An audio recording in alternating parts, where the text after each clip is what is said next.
Hello ஜனங்களே, பருப்பு தோசை எப்படி செய்யுதுன்னு பார்க்கலாம். அதுக்கு 150 கிராம் பச்சரிசி, 150 கிராம் இட்லி அரிசி, 50 கிராம் உளுந்து எடுத்து வச்சுருக்கேன். ஸோ இங்கே பார்த்திங்கன்னா இதில் ஒரு 8 வரமிளகா, 1 ஸ்பூன் சீரகம், 1 ஸ்பூன் மிளகு, ஒரு பட்டை, 4 கிராம்பு எடுத்து வச்சுருக்கேன். அதுக்கப்புறம் இங்கே 50 கிராம் பச்சை பயிறு, 50 கிராம் கடலைப்பருப்பு, 50 கிராம் துவரம் பருப்பு எடுத்து வச்சுருக்கேன்.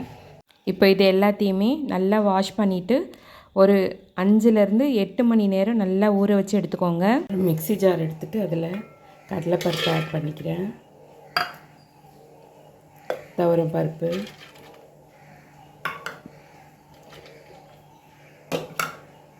அதுக்கப்புறம் பச்சை பயிறு ஆட் பண்ணிடுறேன்.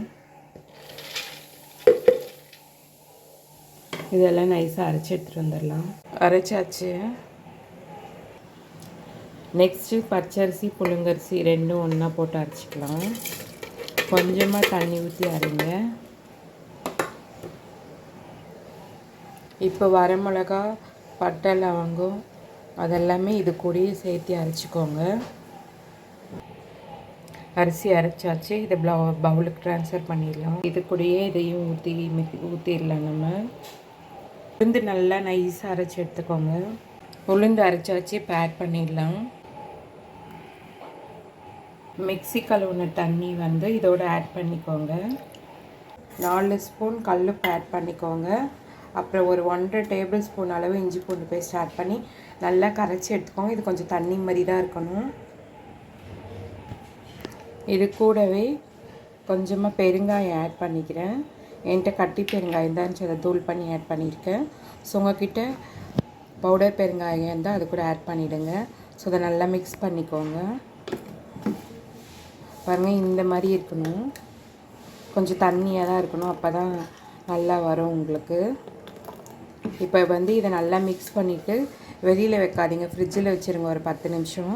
உடனே நம்ம செய்யலாம், ஒரு 10 நிமிஷம் கழித்து செய்யலாம். நம்ம மாவு கூட கொஞ்சமாக மல்லி இலை ஆட் பண்ணிக்கோங்க. நீங்கள் விருப்பப்பட்டீங்கன்னா மல்லி இலை, கருவேப்பிலை ரெண்டுமே அரைக்கும் போது கூட சேர்த்திக்கலாம், ரொம்ப வாசனையாக இருக்கும். இப்போ தோசைக்கல்ல மாவு ஊற்றிக்கலாம். ஒரு 1.5 கரண்டி ஊற்றுறேன். நான் எந்த அளவு ஸ்ப்ரெட் பண்ண முடியுமோ அந்தளவு ஸ்ப்ரெட் பண்ணிக்கோங்க. இது நல்லா ப்ரௌனிஷாக வேகணும்.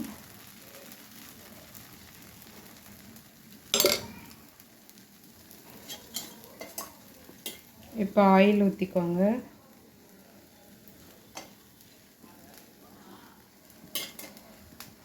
ஆயில் கொஞ்சம் தாராளமாகவே ஊற்றிக்கோங்க. பாருங்கள், வெந்துச்சுன்னா இந்த சைடெல்லாம் தூக்க ஆரம்பிக்கும்.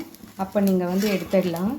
எந்த அளவு மெல்லிஸாகவும் நல்லா ப்ரௌனாகவும் செய்ய முடியுதோ அந்தளவு செஞ்சிங்கன்னா நல்லாவே டேஸ்ட்டாக இருக்கும். குட்டீஸ்லாம் ரொம்ப விரும்பி சாப்பிடுவாங்க. என் பொண்ணுலாம் சைட் டிஷ்லாம் எதுவுமே இல்லாமல் அப்படியே சாப்பிடுவோம், அவ்வளோ டேஸ்ட்டாக இருக்கும். இப்போ எடுத்துடலாம். பாருங்கள், இந்த சைடு காமிக்கிறேன். இந்த சைடும் நல்லா ப்ரௌனாக இருக்குது. ஸோ இந்த மாதிரி ப்ரௌனாக நல்லா இதாக இருக்கும்போது எடுத்திங்கன்னா சூப்பராக இருக்கும். அதே மாதிரி நீங்கள் நான் இதுக்கு ஆப்பச்சோடா அந்த மாதிரி எதுவுமே ஆட் பண்ணல. உங்களுக்கு தேவைன்னா நீங்கள் ஆட் பண்ணிக்கலாம். வீடியோவில் சொல்லியிருக்க மாதிரி இதே மாதிரி செய்து பாருங்கள். இதுக்கு சைடிஷ் தேவை கிடையாது. ஒருவேளை வேணும்னா கார சட்னி செஞ்சுக்கோங்க, ரொம்பவே நல்ல டேஸ்ட்டாக இருக்கும். இன்றைக்கி நான் கடல சட்னி தான் செய்திருக்கேன்.